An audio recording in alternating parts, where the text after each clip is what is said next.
Welcome back, everybody. Today, I'm going to teach you how to create and manage tasks in Zoho Books.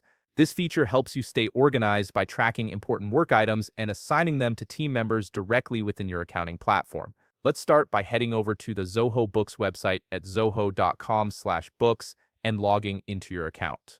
Once you're in, look towards the top right corner of your screen where you'll find the settings icon. Click on it to access your configuration options. This is where we'll enable the tasks feature if it's not already active. In the settings menu, navigate to the setup and configuration section. Click on the general tab and scroll until you find the tasks option. You'll see a checkbox next to it. Go ahead and mark that checkbox to enable tasks for your account. Once you've done that, click Save. This step is crucial because it unlocks the task management functionality across your Zoho Books workspace. Now that tasks are enabled, head back to your main dashboard. At the top right corner, you'll notice a plus icon. This is your Create New shortcut. Click on it and you'll see several options appear. From this menu, select the plus task button.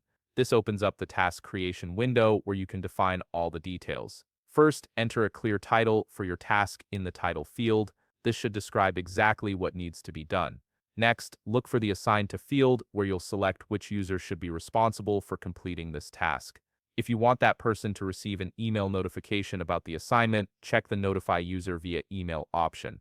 This ensures they're immediately aware of their new responsibility. If your task relates to a specific client or vendor, you can add a related contact. This is optional but helpful for keeping everything organized and connected. After that, select the due date for the task. This deadline will help you and your team prioritize work and stay on schedule. Next, choose the task priority from the available options: very high, high, normal, low, or very low. Setting the right priority helps everyone understand which tasks need immediate attention. Finally, click Save to create and assign the task. Your task is now live in the system, and the assigned user will be able to see it in their task list. You've now set up a streamlined way to manage tasks within Zoho Books, keeping your team coordinated and accountable. If you found this video helpful, please leave a like, subscribe, and see you in the next video.